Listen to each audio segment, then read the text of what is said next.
അത് ധരിക്കത്തക്ക വിധത്തിൽ നിങ്ങളെ ഇവിടെ നിന്നല്ല എവിടെയായാലും പ്രവർത്തിച്ച് പഠിക്കാത്ത ഒരു പരിചയം നിങ്ങളുടെ മുൻപിൽ കെട്ടിത്തൂങ്ങിയിരിക്കുന്നത് പോലെ ഒരു പരാജയ ബോധം നിങ്ങളുടെ ജീവിതത്തിലുണ്ട്.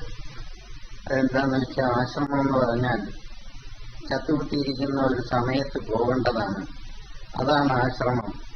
അങ്ങനെയുള്ള വിഷയമാണ് നമ്മൾ കേട്ടറിഞ്ഞു വെച്ചിരിക്കുന്നത്. അത് പിന്നെ അവിടെ ചെന്നാൽ കണ്ണടച്ചങ്ങിരുന്നാൽ മതി, മോക്ഷവും പ്രാപ്തിയെല്ലാം ദാനം ചെയ്യുന്ന ഒരു ദൈവശക്തി അവിടെ ഉള്ളൂ. ഇങ്ങനെയൊക്കെ ധരിപ്പിക്കത്തക്ക അറിവിലിട്ട പരിചയത്തിന്റെ വെളിച്ചത്തിൽ സമുദായ സ്നേഹം എന്ന് പറയുന്നതില്ലാതെ എന്താണ് ഈ സമുദായം?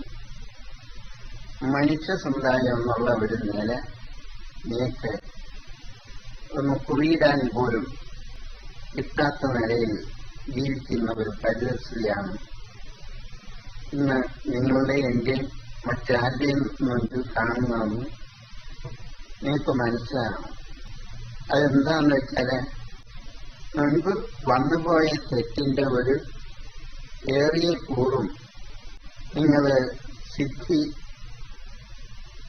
അല്ലെങ്കിൽ അതുപോലെയുള്ള തുള്ളല്, ആട്ടം, പാട്ട്, ബഹളം, തുള്ളി പരീക്ഷ കാണിച്ചു തരുത്തോ എന്ന് പറയുന്നിടം പിന്നെ സിദ്ധിജാലങ്ങൾ കൊണ്ട് പലതും നിങ്ങളെ ബോധ്യപ്പെടുത്തുന്ന ജീവിതം.